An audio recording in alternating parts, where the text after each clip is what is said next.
El público estalla en carcajadas. En televisión en vivo, bajo las intensas luces del estudio, el presentador ateo Alberto Vázquez se burla abiertamente de la fe de Chuck Norris. Con una sonrisa burlona, pregunta: ¿Tú, Chuck, realmente crees que hay alguien allá arriba vigilándote, especialmente después de todo lo que has vivido? Más risas siguen. La cámara enfoca. Chuck permanece en silencio. Sostiene suavemente la pequeña cruz bordada en su cinturón negro. Sus ojos están tranquilos, firmes, inquebrantables. No reacciona, no discute, solo siente. Y entonces una voz profunda y tensa interviene. Lo que ese presentador no sabía era que estaba a punto de experimentar un momento que no solo desafiaría su visión sobre la fe, sino que posiblemente cambiaría su vida. El estudio está iluminado como un coliseo romano. Luces cruzadas brillan desde el techo, reflejándose en las paredes negras y brillantes. El público aplaude y vitorea, zumbando con anticipación, como si estuvieran a punto de presenciar un espectáculo de gladiadores modernos. «Damas y caballeros», anuncia Alberto con entusiasmo teatral, «tenemos con nosotros a una leyenda de las artes marciales, protagonista de innumerables películas de acción y aparentemente también un poco monje. Reciban con un fuerte aplauso al hombre, el mito, Chuck Norris». Los aplausos son ensordecedores. Chuck entra con pasos tranquilos, vistiendo jeans oscuros, una camisa negra y su característico cinturón de artes marciales donde, para quienes saben mirar, hay una pequeña cruz bordada. Este detalle contrasta con el resto de su apariencia sobria, pero parece llevar algo más profundo. Las primeras preguntas siguen el camino esperado. Carrera, películas recientes, momentos detrás de cámaras. Chuck responde con calma, deliberadamente. El ambiente se mantiene ligero. El público ríe, pero gradualmente, como siempre en este programa, el tono comienza a cambiar. «Chuck», dice Alberto con una sonrisa maliciosa, «pareces un tipo centrado, incluso espiritual, pero dime algo. ¿Realmente crees en milagros después de todo lo que Hollywood te ha mostrado? Después de todo lo que la vida te ha quitado?» El público ríe, Chuck no. Sus ojos permanecen tranquilos pero reflexivos. No responde inmediatamente, solo escucha. Silencio. La respuesta más espiritual de todas, bromea Alberto. Más risas. Chuck baja los ojos por un segundo, tocando suavemente la cruz en su cinturón. Un gesto simple, casi imperceptible pero lleno de significado. La cámara enfoca ligeramente la cruz. Se balancea suavemente con el movimiento de su mano, luego levanta la mirada. Sereno, directo, aún sin respuesta, solo presencia. Lo que nadie sospecha es que en ese programa, la fe de Chuck no solo será un tema de burla, sino el catalizador de un momento que nadie está preparado para presenciar. Claude should maintain a consistent narrative voice, develop characters in accordance with their established traits, and preserve the emotional tone established in Chapter 1.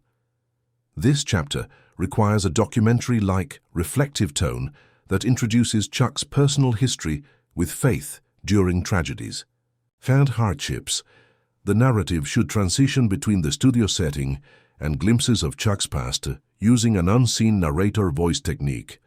Las luces del estudio disminuyen ligeramente mientras la conversación continúa. La energía en la sala ha cambiado desde la calma respuesta de Chuck. Lo que comenzó como una típica noche de entretenimiento ahora flota en un extraño espacio entre la incomodidad y la reflexión. Alberto se inclina hacia adelante con una sonrisa forzada. El ambiente no ha ido donde él quería, pero aún no ha terminado. Entonces, Chuck, hablemos de religión ya que estamos aquí.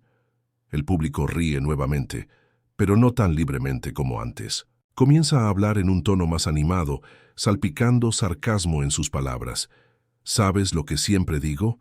La religión es como un cuento de hadas para personas que tienen miedo de crecer. Todo ese asunto del plan divino. Reconfortante, seguro, pero no exactamente real. Las risas son más fuertes ahora. Algunas personas aplauden. Está claro que se están calentando de nuevo con la rutina. Chuck no se inmuta. No pone los ojos en blanco ni se mueve en su asiento, ni siquiera suspira.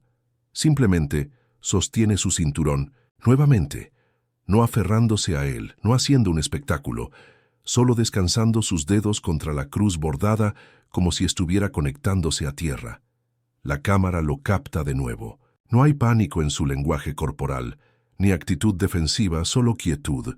Mientras la audiencia disfruta de las bromas y burlas, la pantalla comienza a cambiar sutilmente. Una voz de narrador interrumpe, suave, reflexiva, distante. Lo que el mundo vio en ese escenario fue a un hombre siendo probado, pero lo que no vieron fue el camino que lo llevó allí. La pantalla se desvanece en imágenes granuladas, en tonos grises, mostrando momentos del pasado de Chuck. Un funeral, Chuck de pie, vistiendo negro, inmóvil, su rostro vacío. Un destello de un pasillo de hospital. Una foto borrosa de él, sosteniendo la mano de alguien fuera de cámara. La pérdida de un hijo. El diagnóstico de su esposa, su mejor amigo desaparecido. Y, sin embargo, ni una sola vez permitió que la amargura lo definiera. Su dolor se convirtió en gracia, su silencio en una forma de oración. El montaje se detiene. Luego llegan voces reales, testimonios, sin guión, crudos, un chofer de taxi. Me dio una propina de 500 euros. Pensé que era un error. Solo sonrió y dijo, fuiste amable. El mundo necesita más de eso. Una mujer. Lo vi en una gasolinera. Mi coche estaba sobrecalentado. No solo ayudó, se quedó durante 1 hora, sin cámaras, sin prisa. De vuelta, en el estudio, Alberto seguía hablando, tratando de provocar una reacción. Citaba versículos bíblicos con exageración teatral, burlándose del tono de los viejos sermones. Lo que nadie sabía era que detrás de la calma de Chuck, una tormenta de recuerdos luchaba por mantenerse contenida. No era la primera vez que su fe era cuestionada, pero esta vez millones estaban observando. En el estudio, las luces parecen intensificarse. El productor ejecutivo hace un gesto desde las sombras. Continúa presionando. Alberto capta la señal y sonríe, ajustando su postura como un depredador preparándose para saltar. ¿Sabes lo que me parece fascinante, Chuck? Su voz ahora lleva un filo apenas disimulado. Que un hombre que ha roto tantos huesos en películas se aferre a cuentos sobre palomas y olivares. La violencia y la fe. ¡Qué combinación tan peculiar! Algunas risas nerviosas salpican el público. Una mujer en primera fila mira a su acompañante con incomodidad. Algo ha cambiado en el tono. ¿Alguna vez has golpeado a alguien mientras rezabas? Alberto se ríe de su propia broma, pero el sonido cae plano, artificial. Querido Dios, bendice este puñetazo. Chuck respira profundamente. Sus dedos rozan nuevamente la pequeña cruz bordada en su cinturón negro. El gesto es casi imperceptible, pero la cámara lo capta, enfocando brevemente el símbolo discreto entre los hilos negros. El silencio es la mejor respuesta para un tonto. ¿No es eso lo que dice vuestro libro? Alberto ahora camina por el escenario, su energía inquieta, casi desesperada. ¿O prefieres ofrecer la otra mejilla? Tengo muchas preguntas para ti. Un técnico de sonido susurra a su compañero. Esto se está pasando de la raya. El otro asiente, ajustando nerviosamente sus auriculares. ¿Crees que rezar realmente funciona, Chuck? Alberto se detiene directamente frente a él. ¿O es solo un placebo espiritual para la gente que no puede enfrentar la realidad de que estamos solos en este universo? El estudio entero parece contener la respiración. Incluso las cámaras parecen dudar, como si fueran testigos incómodos de algo que no deberían estar viendo. Chuck levanta la mirada. Sus ojos, que han visto combates reales y coreografiados, guerras de película y batallas personales, permanecen serenos. Hay algo en ellos que hace que Alberto vacile por un instante, una quietud que desafía su tormenta. Cuando pierdes a un hijo, Chuck habla finalmente, su voz apenas audible pero firme. Cuando ves a tu esposa luchar contra el cáncer, cuando la vida te golpea tan fuerte que ni siquiera tus habilidades en artes marciales pueden protegerte, no es un placebo lo que buscas. El silencio que sigue es absoluto. Alberto parpadea, momentáneamente desarmado, pero rápidamente recupera su máscara de cinismo. Su próxima pregunta cuelga en el aire como una tormenta aproximándose. ¿Y dónde estaba tu Dios durante esos momentos, Chuck? La tensión es palpable. Lo que viene a continuación podría cambiarlo todo. La pregunta de Alberto queda suspendida en el aire mientras la imagen se desvanece lentamente. Una voz narrativa profunda y reflexiva emerge sobre un fondo negro. Lo que el mundo ve en las pantallas es un hombre de acción, un símbolo de fuerza inquebrantable. Pero detrás de las patadas giratorias y los puños de hierro, existe otra historia. Una historia contada no por Chuck, sino por aquellos cuyas vidas ha tocado cuando las cámaras están apagadas. La pantalla se ilumina con la imagen de un hospital infantil en Houston.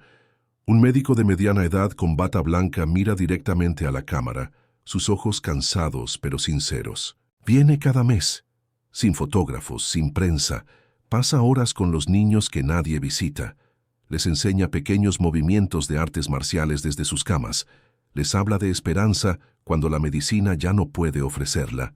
Cambio de escena. Un gimnasio desgastado en un barrio marginal de Los Ángeles. Un hombre latino con cicatrices en los brazos limpia equipos de entrenamiento. Estaba en la cárcel cuando lo conocí. Vino con un programa de rehabilitación. No me habló de Dios directamente, pero me mostró lo que significa el perdón. Me consiguió este trabajo cuando nadie más me daría una oportunidad.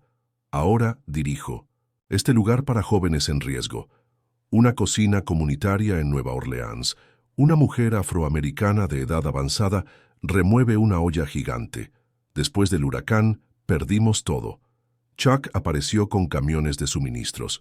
No para las cámaras, sino semanas después, cuando todos se habían olvidado de nosotros. Se quedó rezando con nosotros en la iglesia que estábamos reconstruyendo. Esas manos que han roto tantos huesos en películas, como dice ese presentador, aquí construyeron paredes y sirvieron comida. Una reserva indígena en Dakota, un anciano nativo americano sentado frente a su casa, luchó por nuestros derechos sobre el agua cuando nadie escuchaba. No buscó reconocimiento. Cuando le pregunté por qué, simplemente dijo: «Mi fe me enseña que todos somos hijos del mismo Creador». Un veterano en silla de ruedas, en un centro de rehabilitación, me encontró en mis peores momentos, contemplando el suicidio. Me habló de sus propias batallas internas. Me dijo que la verdadera fuerza no está en nunca caer, sino en levantarse una vez más con fe. La imagen regresa al estudio. Chuck permanece sereno mientras Alberto espera una respuesta. La voz narrativa concluye. ¿Dónde estaba Dios en los momentos difíciles de Chuck? Quizás la respuesta no está en las palabras que dirá ahora, sino en las vidas que ha cambiado silenciosamente. En la fe que se manifiesta, no en discursos, sino en acciones. Alberto, impaciente, presiona nuevamente, sin saber que está a punto de recibir una respuesta que sacudirá no solo el estudio, sino su propia alma escéptica. La tensión en el estudio se cristaliza. Detrás de las cámaras, el productor ejecutivo hace una señal frenética a Alberto. Profundiza más. Los focos parecen intensificarse, como si el propio estudio contuviera la respiración. ¿Dónde estaba tu Dios cuando tu hijo Aaron murió en ese accidente? La voz de Alberto corta el aire como un cuchillo. O cuando tu esposa recibió ese diagnóstico de cáncer. Un murmullo recorre la audiencia. Alguien jadea. Esto ha cruzado la línea invisible que separa el entretenimiento de la crueldad. Backstage. Una asistente de producción se quita los auriculares, incapaz de seguir escuchando. «No puedo ser parte de esto», susurra mientras se aleja. El director de cámara traga saliva, su dedo temblando ligeramente sobre el botón de cambio de plano. Chuck cierra los ojos brevemente. En ese microsegundo, su rostro revela un mundo de dolor contenido antes de volver a su serenidad característica. Su mano ahora se aferra firmemente a la pequeña cruz en su cinturón, no como un amuleto, sino como un ancla en medio de la tormenta. «¿Sigues creyendo después de todo eso?» Alberto presiona, pero ahora su voz ha perdido algo de su filo. Hay un temblor casi imperceptible en su labio inferior. ¿Cómo puedes defender a un Dios que permitió tanto sufrimiento en tu vida? Chuck abre los ojos y mira directamente a Alberto. No hay ira, no hay desafío, solo una claridad que parece atravesar las capas de cinismo del presentador. No defiendo. Adiós, responde Chuck con voz tranquila. Él no necesita mi defensa, yo necesito su fuerza. Alberto parpadea rápidamente. Su mano izquierda tiembla ligeramente mientras la apoya en el brazo del sillón. Por primera vez, su mirada evita la de Chuck, fijándose momentáneamente en algún punto distante más allá de las cámaras. Bonita frase. Intenta recuperarse Alberto, pero su voz ha perdido convicción. Las tarjetas con preguntas preparadas tiemblan visiblemente en su mano. Muy televisiva. No es una frase, responde Chuck. Es mi vida. Un silencio profundo envuelve el estudio. La audiencia, antes tan dispuesta a reír, permanece inmóvil, como si estuvieran presenciando algo sagrado en lugar de un espectáculo. Alberto se pasa una mano por el cuello, un gesto nervioso, completamente fuera de personaje, para el siempre confiado presentador. La máscara se está resquebrajando. Volvemos después de esta pausa comercial, anuncia con voz tensa. Las cámaras se apagan, pero el verdadero drama está apenas comenzando. En los 30 segundos antes de que las luces regresen, algo ocurrirá que cambiará para siempre el rumbo de esta entrevista y posiblemente las vidas de todos los presentes. Las luces vuelven a encenderse después de la pausa comercial. El estudio, antes tan vasto y dominante, parece haberse encogido. Los focos ya no deslumbran con la misma intensidad agresiva. Ahora parecen iluminar un espacio más íntimo, casi confesional. Alberto regresa a su asiento. Algo ha cambiado en su postura. Sus hombros, antes erguidos en confianza performativa, ahora cargan un peso invisible. Evita mirar directamente a las tarjetas con las preguntas preparadas que descansan en la mesa entre ellos. El público permanece extrañamente silencioso. No hay risas anticipatorias, no hay la energía hambrienta de controversia, solo una atención colectiva, contenida, como si intuyeran que están presenciando algo importante. «Chuck», comienza Alberto, y su voz suena diferente, despojada de su habitual capa de ironía. Hace una pausa, como sorprendido por su propio tono.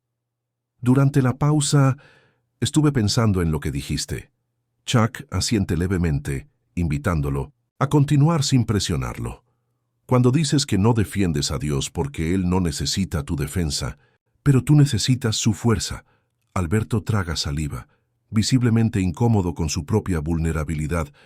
¿Cómo sabes que está ahí? No para burlarse, sino ¿cómo distingues entre fe y autoengaño? La pregunta flota en el aire. Desnuda, sincera. El director de cámara se inclina instintivamente hacia adelante, olvidando por un momento su papel de observador neutral. Chuck toca nuevamente la pequeña cruz en su cinturón, pero esta vez el gesto parece menos defensivo, más contemplativo.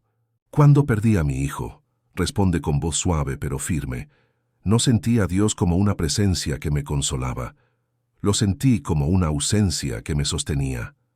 Alberto frunce el ceño, genuinamente intrigado. «No entiendo». «El dolor era un vacío tan grande que debería haberme consumido por completo», continúa Chuck, «que siguiera respirando, que pudiera levantarme cada mañana. Eso no era mi fuerza. Era algo sosteniéndome cuando ya no quedaba nada de mí». Un silencio absoluto envuelve el estudio. Una mujer en la tercera fila se limpia discretamente una lágrima. «¿Y eso fue suficiente?», pregunta Alberto, su voz apenas audible. «¿Simplemente seguir respirando?» «La fe no es sentir a Dios», responde Chuck. «Es confiar en Él cuando no puedes sentir nada más que dolor». Algo se quiebra en la expresión de Alberto, una grieta diminuta pero profunda en la fachada que ha mantenido durante años. Sus ojos brillan con una humedad inesperada. «¿Y si nunca has sentido esa presencia?», pregunta, su voz temblando ligeramente. «¿Y si solo has conocido la ausencia?». La pregunta revela mucho más de lo que Alberto pretendía compartir. Y lo que ocurrirá a continuación cambiará para siempre el rumbo de esta conversación. En la sala de producción, inundada por la luz azulada de múltiples monitores, el ambiente es tenso. El productor ejecutivo, Marcos Vidal, golpea furiosamente la mesa con su puño. Se está saliendo del guión. ¿Qué demonios está haciendo Alberto? Su voz resuena contra las paredes aisladas. Le dije claramente que mantuviera la presión, que lo acorralara. Necesitamos clips virales, no una maldita sesión de terapia. Una asistente de producción, Elena, observa incómodamente la pantalla principal donde Chuck y Alberto continúan su conversación, ahora transformada en algo auténtico y vulnerable. Tal vez esto es mejor, sugiere con voz tímida. Parece más real. ¿Real? Marcos se burla. No vendemos real, vendemos controversia. Tenemos patrocinadores que pagan por ver sangre, no por confesiones de medianoche.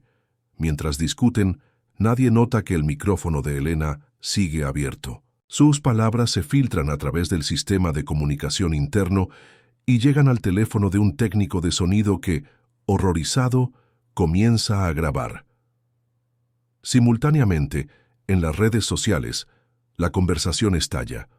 Lo que comenzó como etiquetas burlándose de Chuck o Faith Co.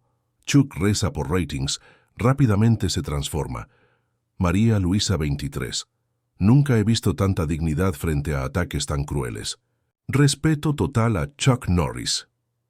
Criticó TV Oficial. Momento histórico en televisión española. Un presentador que buscaba humillar encuentra su propia humanidad. Respeto por Leif. Juan Psicólogo. Lo que estamos presenciando es el poder curativo de la autenticidad frente al cinismo fabricado. No al cinismo. En redacciones de todo el país, periodistas observan atentamente.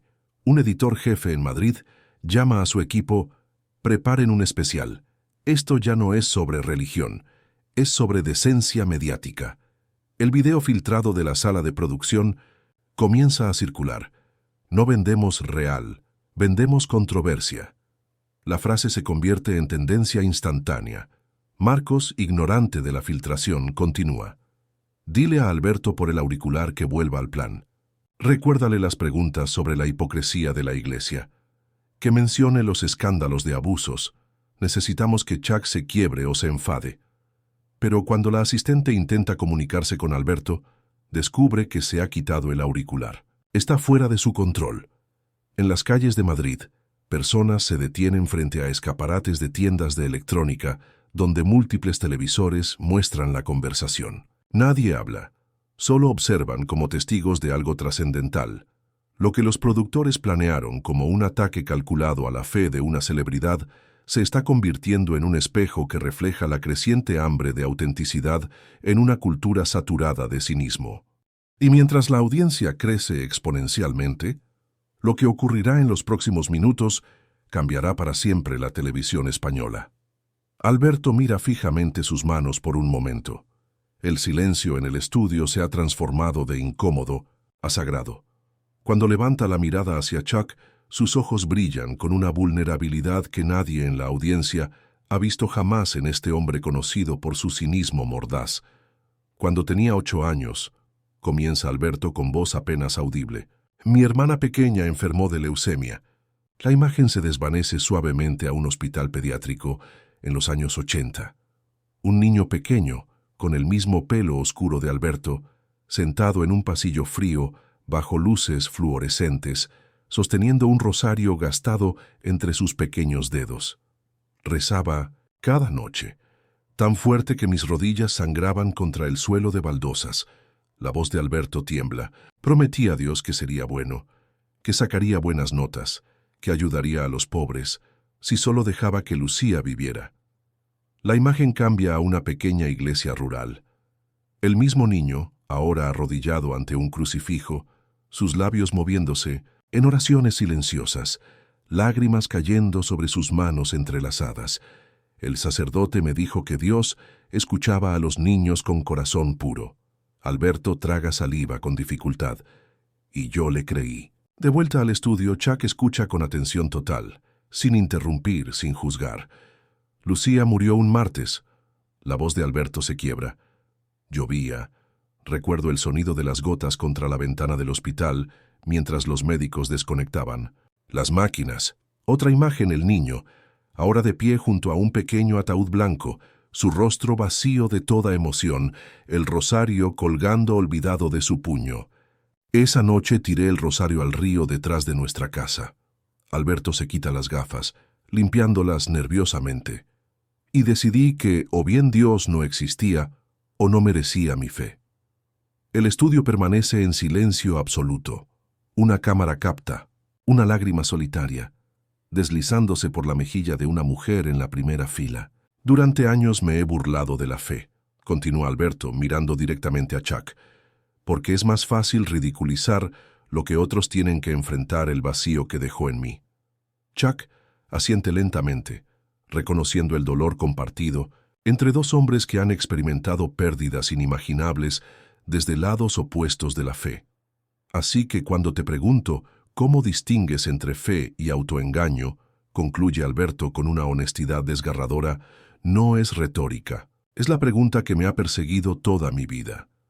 La respuesta de Chuck podría cambiar todo, no solo para Alberto, sino para millones que ahora observan, conteniendo la respiración, este momento de verdad inesperada.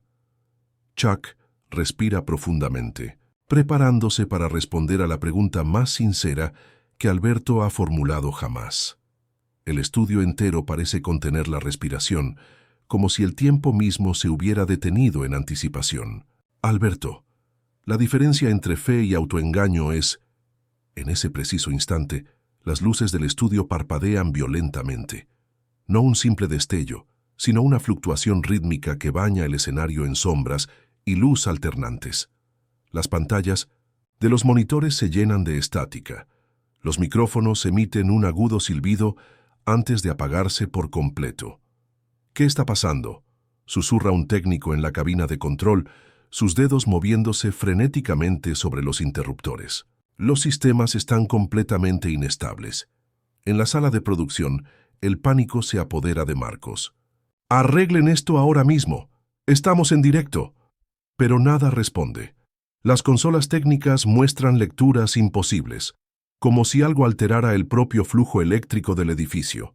En el escenario, la luz se reduce hasta casi desaparecer, dejando solo un tenue resplandor azulado que parece emanar de ninguna parte específica. El público queda sumido en penumbras, sus siluetas apenas visibles. Solo Chuck y Alberto permanecen vagamente iluminados, como islas en un mar de oscuridad. El silencio es absoluto. Ni siquiera se escucha el zumbido habitual de los equipos electrónicos. Un silencio tan profundo que resulta casi tangible. Alberto mira a Chuck, sus ojos dilatados por la sorpresa. Chuck permanece sereno, como si esperara que algo así pudiera ocurrir. El tiempo se estira, elástico. 10 segundos que parecen eternos. La pequeña cruz en el cinturón de Chuck capta un destello de luz inexplicable, brillando momentáneamente, como si absorbiera la escasa iluminación de la sala. Alberto siente algo extraño en su pecho. No miedo, sino una calma que no ha experimentado desde que era niño. Sus ojos se humedecen sin razón aparente, tan repentinamente como comenzó. Todo vuelve a la normalidad. Las luces se estabilizan, el sonido regresa, las cámaras vuelven a funcionar, pero algo ha cambiado. Alberto mira a Chuck con ojos nuevos, como si despertara de un sueño profundo. ¿Qué acaba de pasar? Su voz tiembla, no de miedo sino de asombro. Chuck lo mira con una intensidad tranquila. A veces, dice suavemente, la respuesta no viene en palabras. El director de cámara, pálido, susurra a su asistente. En 30 años de televisión, nunca he visto nada igual.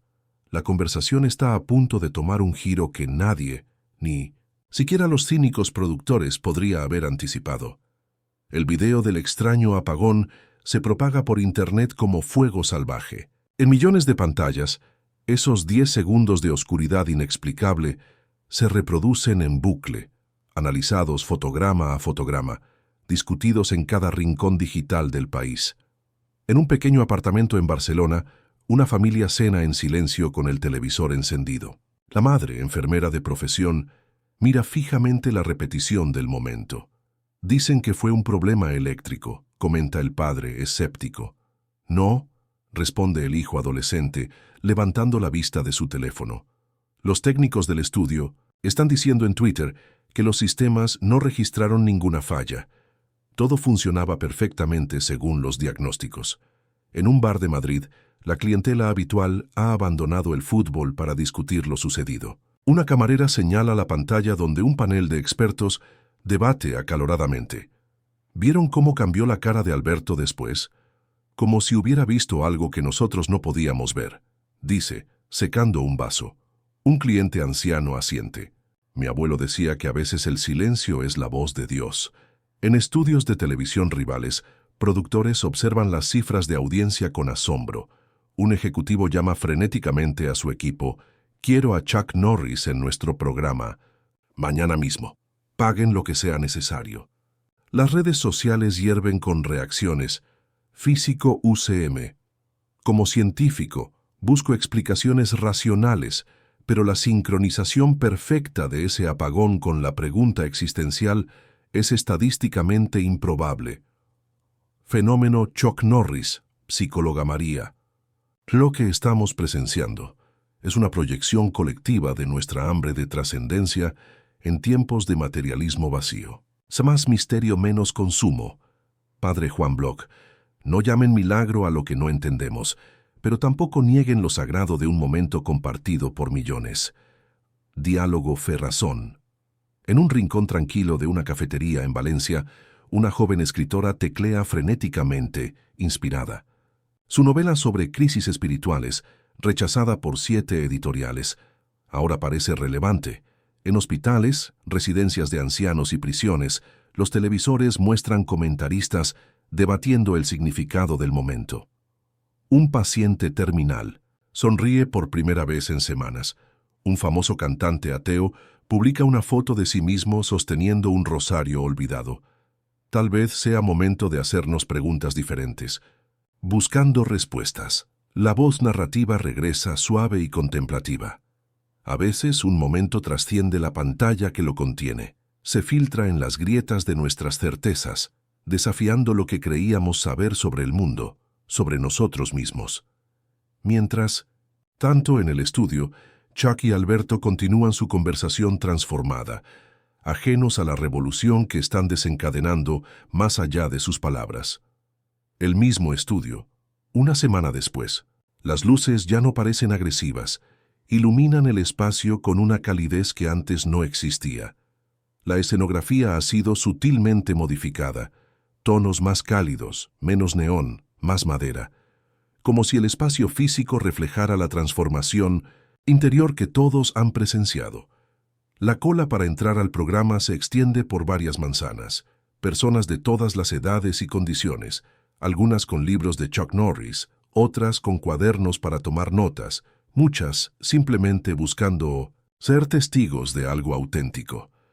Alberto entra al escenario y el público guarda un respetuoso silencio. Su apariencia ha cambiado notablemente. Ya no lleva su característico traje negro ajustado y zapatos relucientes. Viste un sencillo suéter azul oscuro y pantalones informales. Su rostro parece más descansado, pero también más vulnerable, como si hubiera dejado caer una máscara que llevó durante años. «Buenas noches», saluda con voz serena, sin la energía frenética de sus introducciones habituales. «Gracias por acompañarnos en lo que, debo admitir, no es un programa más». Hace una pausa buscando las palabras correctas. «Hace una semana, muchos de ustedes presenciaron algo que no puedo explicar. Un momento que comenzó como un intento de burla y se transformó en...». Se detiene, visiblemente emocionado. En un espacio para la verdad. Las cámaras captan rostros atentos en el público. No hay risas anticipatorias, solo una escucha profunda. Esta noche, Chuck Norris ha aceptado regresar, no como invitado en un show de entretenimiento, sino como compañero en una conversación que quizás todos necesitamos tener. Chuck entra caminando con la misma tranquilidad que lo caracteriza. Viste similar a la semana anterior, pero lleva su cinturón negro con la pequeña cruz visible, ya no como un detalle escondido, sino como parte integral de su identidad. Alberto se acerca y en un gesto que sorprende a todos, le ofrece no un apretón de manos formal, sino un abrazo genuino que Chuck recibe con calidez. Al sentarse, Alberto respira profundamente. Durante años hice de la burla mi negocio y del cinismo mi marca personal. Comienza mirando directamente a la cámara. Pero hoy quiero hablar sobre algo diferente. La búsqueda de significado. Chuck asiente suavemente, reconociendo el valor de este nuevo comienzo. Lo que sigue no será una entrevista, sino una conversación que resonará en los corazones de millones, cambiando para siempre la naturaleza misma de la televisión española. La conversación entre Chuck y Alberto continúa mucho después de que las cámaras dejan de grabar. Los técnicos, productores y personal del estudio permanecen en silencio, como si intuyeran que están presenciando algo sagrado. Nadie quiere interrumpir. Nadie quiere romper el hechizo. Finalmente, bajo las tenues luces de servicio, los dos hombres se levantan y se despiden con un abrazo que parece sellar algo más profundo que una reconciliación televisiva. La fuerza no siempre grita, dice Chuck antes de partir. A veces, simplemente permanece. Semanas después, las ondas de aquel momento continúan expandiéndose. Una profesora en Sevilla proyecta la entrevista completa a sus estudiantes de ética periodística. Observen cómo el silencio puede ser más poderoso que 1000 argumentos. Señala mientras los jóvenes toman notas con atención inusitada. En un hospital infantil en Barcelona, un nuevo espacio de reflexión ha sido inaugurado. No es una capilla, ni un lugar religioso, sino un sitio para el silencio. En la pared una pequeña placa. A veces las respuestas no vienen en palabras. Alberto ha transformado su programa. Ya no busca la confrontación o la humillación. Ahora explora conversaciones difíciles con respeto, creando espacio para perspectivas diversas. Su audiencia ha crecido exponencialmente. En un parque tranquilo de Madrid, Chuck camina solo, disfrutando de la quietud de la mañana española. Una mujer mayor se acerca tímidamente. «Gracias», dice simplemente, apretando sus manos arrugadas alrededor de un pequeño crucifijo, por recordarnos que la fe no necesita defenderse a gritos.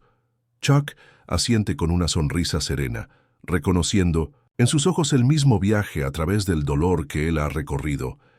Las redes sociales, tan propensas a la fugacidad, mantienen vivo el momento. El hashtag Fuerza Silenciosa se convierte en símbolo para conversaciones respetuosas entre creyentes y escépticos. Un domingo por la mañana, Alberto entra silenciosamente en una pequeña iglesia rural, no para convertirse o proclamar una nueva fe, sino para sentarse en la última banca y escuchar, para reconectar con el niño que una vez rezó con todo su corazón. La voz narrativa regresa por última vez. En un mundo obsesionado con gritar más fuerte que el otro, a veces el acto más revolucionario es la quietud, no para escapar del diálogo, sino para crearlo. No para evitar las preguntas difíciles, sino para hacerles espacio. Y en millones de hogares, personas de todas las creencias reflexionan sobre una verdad simple pero profunda. La fuerza verdadera no necesita ruido para ser escuchada.